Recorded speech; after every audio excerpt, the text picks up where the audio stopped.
What up? I got Naskin here with me. This ain't a diss song, but yeah, you know what it is. I'm a cheesehead, y'all niggas cheese whiz. Pittsburgh Steelers, that's nothing. That Super Bowl ring, that's stunting. Pull up in your town when you.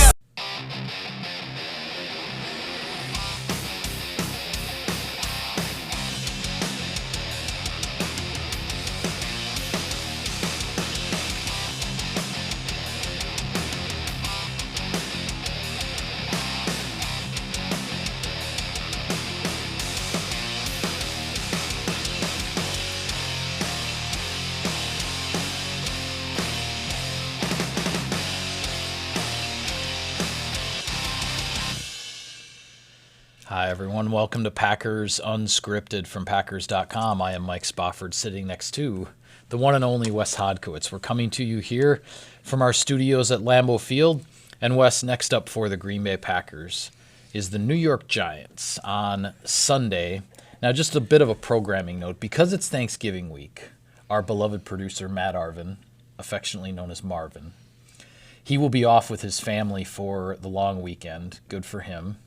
And because of that, we won't have shows this week on Thursday and Friday. So today, we need to sort of combine our Tuesday, Wednesday shows, and then tomorrow we'll combine our Thursday, Friday shows and call it an early wrap on the week from this desk. So I want to first go to a quick update with regards to the Packers, because we did mention on yesterday's show that Brian Bulaga had left the game against the 49ers, obviously with a knee injury. Matt LaFleur did not provide an update for the media as to where that injury stands, but it sounds like he's leaving the possibilities open as to how the Packers might compensate for that injury if Bulaga has to miss some time. Was that your read on the situation? Yeah, they're keeping everything on the table right now. Alex Slight was the guy that came in, the second-year player out of Richmond. He's still yet to make an NFL start. So that is obviously one potential avenue they could go down, and LaFleur also said if they had a full week of preparation, if Bulaga couldn't go, that Light would be better for it, would be ready for this task. But, they could shuffle the deck too, and that's something that Mike McCarthy did early on in his tenure. I think back to, when TJ Lang would bump out and play right tackle, moving from the guard position. You have a guy in Billy Turner that can play multiple positions. You have a guy in Lucas Patrick who has 6 NFL starts, played in 35 NFL games on his resume that could potentially slide in at right guard. So there's a lot of different, variations of this offensive line they could go with. The big thing that LaFleur discussed, though, is they want to get their best 5 out there. If Bulaga isn't healthy and isn't prepared, isn't ready to be, cleared to be out there against the Giants. Yeah, and I think the other message, at least the other message that I took from Matt LaFleur's Monday press conference, was that it's on everybody on this Packers team, players, coaches, everyone, to own what happened, to take their part in ownership in the disaster in San Francisco. But there's also a heck of a lot of confidence within the walls of that locker room, within the walls of those coaches' offices, that the right people are here to turn this thing around. The Packers themselves do not believe this is suddenly going to spark some losing streak here. They believe in themselves, they believe in what they're doing, and they're confident that they're going to turn this thing back around quickly. What's been really neat to see over the course of a season, now we're almost into December, is the maturation of Matt LaFleur just at the podium and doing these news conferences. To be honest with you, I totally agree with you. I felt like that was one of his best press conferences he's had as the Packers head coach, and certainly you don't want to be up there having to discuss what happened in a loss, but the way he handled it, and he since the very beginning, Matt LaFleur is always the first one to point his finger back at himself, at his coaching staff. But he was honest. J.K. Scott is struggling right now. There's been some issues there with the punt unit they have to get straightened out. Yeah. But he was very quick to say that he said it to Scott to his face, I believe in you. We believe in you because the proof is there. You have done it in this league. Right. And that was just one example of many that he had throughout that news conference, whether it was offense, defense, otherwise. They have to look inward. I put that as my inbox title for today. You have to look inward. You have to find answers, because this isn't about winning these next few games. The Packers should win these next few games. It's about being better now for a potential playoff run. Yeah, and as I wrote in my story late on Monday from that press conference about the criticism being just as strong as the confidence that the Packers have here, the words that he said to J.K. Scott, I think, reflect how he feels Right. about the entire team. Hey, we've done it. We know we can do it. So let's put in the work. One of my favorite lines from that press conference, he was asked, okay, so how do you get this thing turned around? And he just said, the only way I know how to do it is to go back to work day by day. And it's the cliche. It's one day at a time. It's one practice at a time. It's one game planning session at a time. Whatever the case might be, whatever your job, whatever your part is in this thing, it's just about going back to work. And you don't completely forget about a disaster like what happened in San Francisco, but you don't dwell on it at the same time. And I think there's a fine line that athletes at this level, professional athletes in particular, and coaches always have to walk, that you have to learn from the past, but you can't let it bog you down at the same time. And I think that's the line the Packers are planning to walk this week. That line that LaFleur said reminded me of something that Jordy Nelson always used to say. And I know there were members of the media that would get kind of annoyed by it in saying that. But you know what, Mike? I wrote this also in Inbox for Tuesday. There isn't a magic pill here. No. You can't just go and sign a free agent or trade for a player and then, okay, all your problems are solved. No, improvement comes from within, because this is, yes, it's November 26th as we tape this show. The first day of the offseason program, I think, was April 18th. That's 7 months that you've been working with the core unit of this team. Yeah. That's how you win in this league. You win with that unit. And this was another thing I went off on in Inbox. This is just becoming Packers Inbox. But it was somebody mentioning, the Packers didn't make a move for a receiver at the trading deadline. They didn't get A.J. Green. A.J. Green still has yet to play. Right. They didn't get Mohamed Sanu. Mohamed Sanu has 108 receiving yards in 3 games. He was held without a catch last week against Dallas. They didn't get Emmanuel Sanders. He torched the team. He had 1 catch for 15 yards in that game. You have to be able to find improvement from your players, from your locker room, and that is how you're going to beat the Giants. That's how you're going to beat Washington. That's how you're going to beat the Chicago Bears. Mm-hmm. And that's ultimately where you have to be going into that game against Minnesota. Yeah, absolutely. Well, next up is the New York Giants. That is the next one on the schedule. The Packers traveling to the opposite coast, going east this weekend for a 1 o'clock Eastern, noon Central Time kickoff. The first road game of the season in the early television window, if you can believe that. It's all the way until Thanksgiving weekend before the Packers play a road game in the first TV window. And this is the one I would have liked to have been at night. I've only been to New York twice, Mike. I wanted to actually... You want to gallivant around Central Park and everything, right? This is a side note, but all 3 games that I've covered where the Packers have played the Giants or the Jets have been noon or 1 p.m. Eastern time starts. What's up with that? So it goes. I feel like I've spent 3 years of my life in San Francisco, but I mean, it's New York, okay. But no, it is. It's nice to be able to get on a somewhat normal schedule again. It's been a long time. We're gonna get home after the game at a normal time, at least from a work perspective. What a win! Yeah, there we go. Well, awesome. The Giants, a team that is definitely in a rebuild mode. They are struggling. They are 2-9. They actually started the season 2-2, and they've lost 7 consecutive games. Offensively, they're building around their first-round draft picks from the last 2 years, and that is running back Saquon Barkley out of Penn State and quarterback Daniel Jones out of Duke. Now, Barkley was injured earlier in the year, so he doesn't really have the full slate of games in terms of his statistics this year, but that being said, it's still surprising that a running back of his talent and his caliber only has 2 rushing touchdowns this year.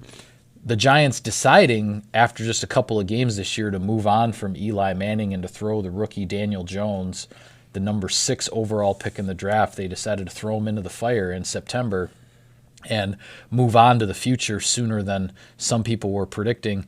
And, typical of a rookie quarterback, Jones has had his ups and downs. Yeah, it's this is the bright spot for them, though. Let's be honest. Mm-hmm. I mean, I think Daniel Jones, the way he's played this year, has shown people, okay, maybe it wasn't a total reach to go up and get this guy. Now, that being said, he's made mistakes, and he's made mistakes from the very moment that he replaced Eli Manning. He has 17 touchdowns. He has 8 interceptions, thrown for around 2,100 yards, 62.5% clip. Fine. 14 fumbles, 10 lost. And if you look at the takeaway margins, the turnover differential, that's where the Giants have lost a lot of games. And let's be honest, Mike. I mean, the Giants are dangerous. They played Chicago very tough last week, but there is a dearth of talent with this roster. Cody Lattimore, who was also drafted in that same draft, that same second round as Devontae Adams, he started 9 games this year. He has 180 receiving yards. Yeah. I mean, Evan Ingram right now has been dealing with the injuries. He's probably their best outside skill position player that isn't Saquon Barkley. And even Saquon Barkley has not really been himself here over the last 3-4 weeks. Right. There's even these conversations, these stories that I saw that, hey, maybe they consider shutting him down, with the way things have gone this year and the ankle injury and everything like that, and just the lack of production and where the season is headed for the Giants. Golden Tate is in the concussion protocol. Yeah. You see on the other side of the ball, Jabril Peppers, dealing with that back injury, that transverse process injury that you've heard about the last few years. They're a hurting unit. And the Packers, you cannot take them lightly. You have to take them 100% serious. But let's be honest, it's a rookie quarterback, and there's a lot of questions. The offensive line has been playing through some things. They got to take care of business against this group. Yeah, absolutely. The Packers do need to take care of business. You mentioned they are banged up a little bit. When I look at the defensive side of the ball, what jumps out at me is that during the 7-game losing streak that the Giants are on, only once in those 7 games, and it was last week against the Bears, only once have they allowed fewer than 27 points to the opposition. I mean, teams are putting up big scoring numbers against this defensive unit, and it's starting quickly in games, Wes. You look at the quarter-by-quarter breakdown for the Giants, they've been outscored 81-27 in the first quarter of games. You and I have been talking all the time about, obviously, the Packers wanting to get out to a fast start. And I know we were talking yesterday about being able to win a game on the road, maybe when things don't start out all that well, and still finding a way. But just based on this particular opponent and how teams have beaten the Giants consistently this year, you have to get out to a fast start and make that rookie quarterback play from behind. Yeah, and you need to be able to sink your teeth into this defense and get the yards that have been out there so far this season, especially if Peppers doesn't play. Peppers has been arguably their best defensive player this season. I mean, if you really break it down, I mean, he's made some big plays at the safety position. Janoris Jenkins is a guy I really respect at cornerback. Marcus Golden has 7.5 sacks, but outside of that... Yeah, Janoris Jenkins has 4 interceptions. Yeah. He's certainly been a playmaker for them in the back end as well. But they have 10 interceptions as a total, and 4 of those belong to Jenkins, 2 of them to Ryan Connolly, and then Jabril Peppers has 1 of them. So, I mean, it's one of these deals where you look at where the season is headed for the Giants and being on the skid that they're on, this is why you can't have a letdown. And it's why the Packers had to make sure they get their bodies right, because... this is a game you have to scheme, you have to prepare, you have to plan for the Giants playing their very best. And LaFleur said it himself standing at the podium. You can't take them lightly. You saw what happened last week with the Bears and how close that game was. At the same time, that was a 19-14 game in which the Bears and Mitchell Trubisky have been working through some things, and they haven't been able to find their running game. Packers are a different breed. They're 8-3. They have more wins right now, or just as many wins as the next 3 opponents that they're going to face combined. Yeah. It starts with the Giants. You have to be able to get that W. Yeah, absolutely. Well, looking at the bigger picture here for the Packers, I know we talked about it a little bit yesterday, but you're tied for first in the NFC North at 8-3 with the Minnesota Vikings. You're looking up in terms of the rest of the NFC. You're looking up at the Niners at 10-1, the Saints at 9-2, the Seahawks also at 9-2. The Vikings play the Seahawks this week on Monday Night Football, so somebody is going to take another loss there. But with what happened on Monday Night Football with the Los Angeles Rams picking up their 5th loss as the Baltimore Ravens continue to just steamroll the league right now, and we could do a whole show on the Baltimore Ravens and Lamar Jackson with what that outfit is doing. But where I'm going with this, Wes, is that and I don't like to say, hey, this is all set in stone, we've got it all figured out with 5 games to go. But you look at where things are in the NFC, and it kind of looks like you already know really where the 2 wild cards are going to come from, and how this is going to shake out. And I mentioned this to you yesterday when we were talking off camera. There's a very good chance here that in the NFC North with the Packers and the Vikings, barring some crazy slump by either team, that we're looking at the winner of the NFC North is going to be the 3 seed, and the runner-up in the NFC North is going to be the 6 seed, which essentially means that the game in Minneapolis in Week 16 very well could simply determine the location of the wild card game, because the Packers and Vikings very well could meet again as that 3-6 matchup, and the winner gets to host it, and the loser will be the team on the road. It kind of looks like that's where this all is pointing, even to say that with 5 games left. As it stands, yes, it is going to be really interesting to see how San Francisco and New Orleans kind of meander through this month of December, because they both have difficult matchups still on the schedule, and they have some teams within their own divisions that are going to play each of them tough. Yeah. That being said, if you look at the way that things have kind of laid out here, it's actually kind of interesting, Mike. In my time with the Packers have been playing from behind. They played from behind in 14, or 16, I should say, with the run the table being at 4-6. Right. It really was the last time, going back to 2014, where they've been in a position like this where their work's kind of cut out for them. They've positioned themselves to be a playoff team, and now you're trying to climb the seeding chart. Yeah. That's fascinating. And I said this on the radio, the pregame radio. I know I said this to you last week. I may be one of the only people that remembers, just based on how the last 2.5 years have played out, but Aaron Rodgers standing in that podium at Mercedes-Benz Stadium and talking about the importance of playing playoff games at home, because they've had to play on the road a lot since the NFC Championship game in 2014. Yeah. Ever since then, it's been a grind. This is the opportunity. And the unique thing about it is, where San Francisco got a big win, I think if you're looking at the overall lot of things here, Green Bay has a much better schedule heading into a potential playoff run than what San Francisco is going to have to deal with, and how competitive those games are going to be. So that depends on perspective, right? Mm-hmm. Is that conditioning yourself, or is that wearing yourself down? We'll find out in January. But be that as it may, the Packers, and TJ Lang tweeted this yesterday too, I believe, or 2 days ago. Packers could very easily be 13-3 and 12-4 if you work for it, if you do what you need to do. That's why, going back to your original point of this entire question, that Week 16 matchup, Packers are still looking for that win at US Bank Stadium. What better way to make a statement about what this team could potentially accomplish in January and maybe into February than finally being able to take out the Vikings at home to win a division title?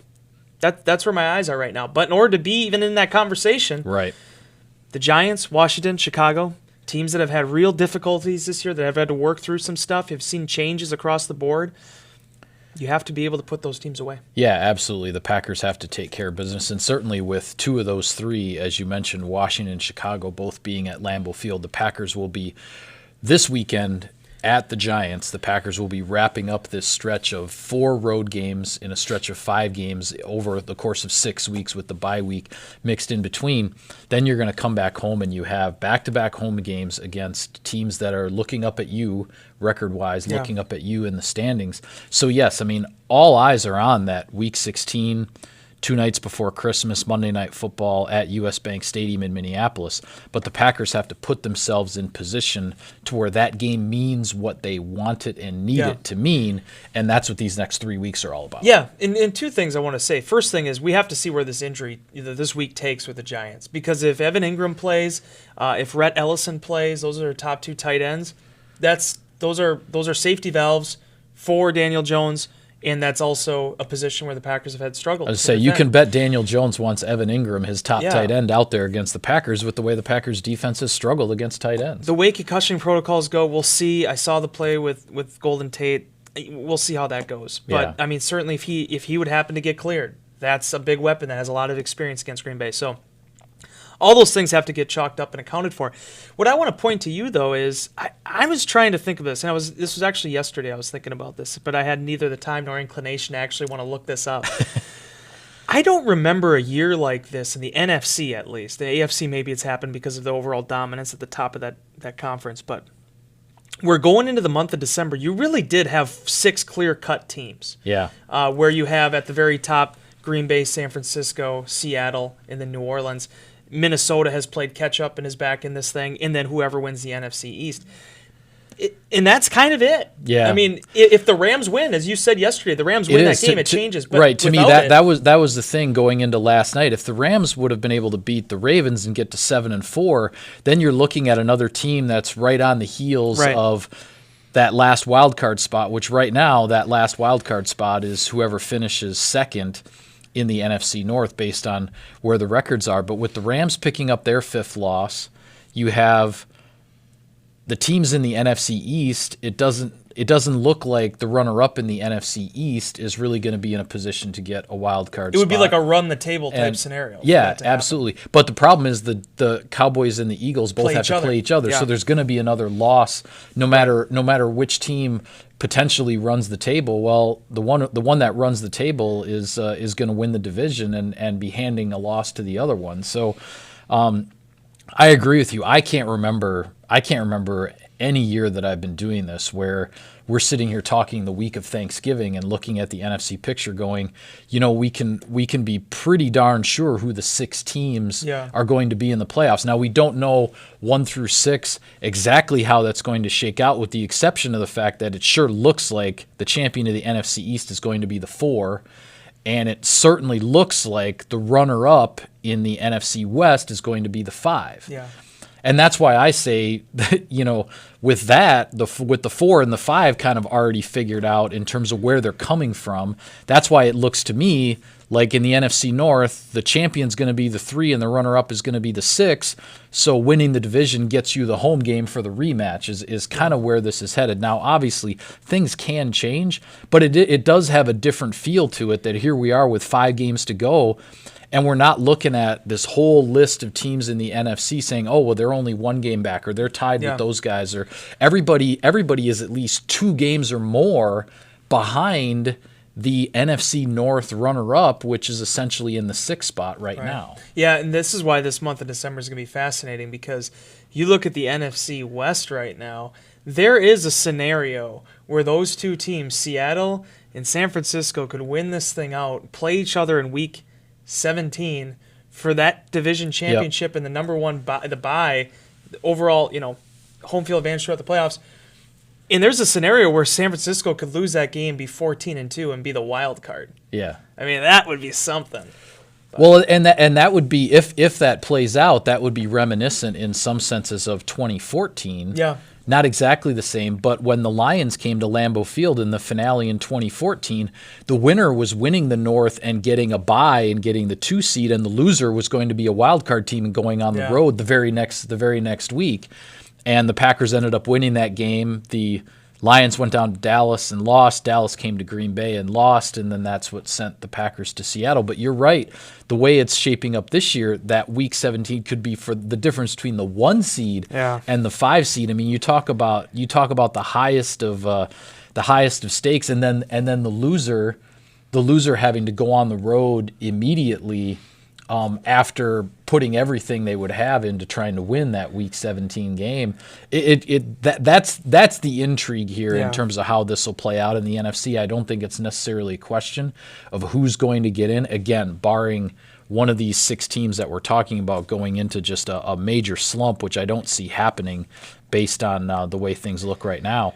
It's not about who's getting in. It's about where they're going to be slotted. It is funny, though, as much as we make, and then certainly the San Francisco 49ers won that game Sunday night, but as much as we make about the outcome of that really was kind of a must-win game for the 49ers, because you look at it now, you travel to Baltimore, you travel to New Orleans, and you host Atlanta, who came back down to earth, and you host the Rams, who are struggling. Yeah. Then you got to go to Seattle. Then you have to go to Seattle. That is a heck of a way to finish a month, especially when you consider the fact they have not had a bye since Week 4. Well, it's interesting. I'll say this. I definitely sense that when, we were only out in San Francisco, out on the West Coast for 1 night, but just catching things on the local news, looking at stuff online, this whole narrative out there was, okay, this 3-game gauntlet that the Niners have. They have to play the Packers, then they have to go on the road to Baltimore, and then they have to go on the road to New Orleans. This 3-game gauntlet, it's like, the 49ers really have to prove themselves. I think they started to internalize all that. Yeah. I mean, they came out, obviously, and made a statement against the Packers, and now they're going on to this 2-game road swing to Baltimore and New Orleans with all kinds of confidence, and they're saying, yeah, we are out to prove something, like here we come. So I'll be curious to see now just where the 49ers go with these tough road matchups. And that game Sunday is going to – that's why I was actually interested that they flexed the Green Bay game, because that that San Francisco-Baltimore game is going to be fascinating to watch. Yeah, 'Cause, I mean, and I think it's going to be going on at the same time as Packers-Giants. it's a noon game. It's a noon game. Yeah, and it's if you look at it, the way it breaks down is you basically got two defenses. We'll talk about it later in the week, but you got two defenses that are very similar and two offenses that succeed in different ways. Yeah. So Yeah, we'll see very where it much goes. so. Football's fun. That's Yeah. what I was saying. Football is a fun game. It's a fun game to cover. And it is a fun time of year to follow all of the stuff that's going on. But for now, we're going to call it a wrap on this edition of Packers Unscripted. Be sure to follow all of our coverage of the team on Packers.com and subscribe to us, like us on iTunes and other podcast services. Check out the Packers YouTube channel, all kinds of great video content out there for you. Thank you for tuning in, everybody. We'll see you next time.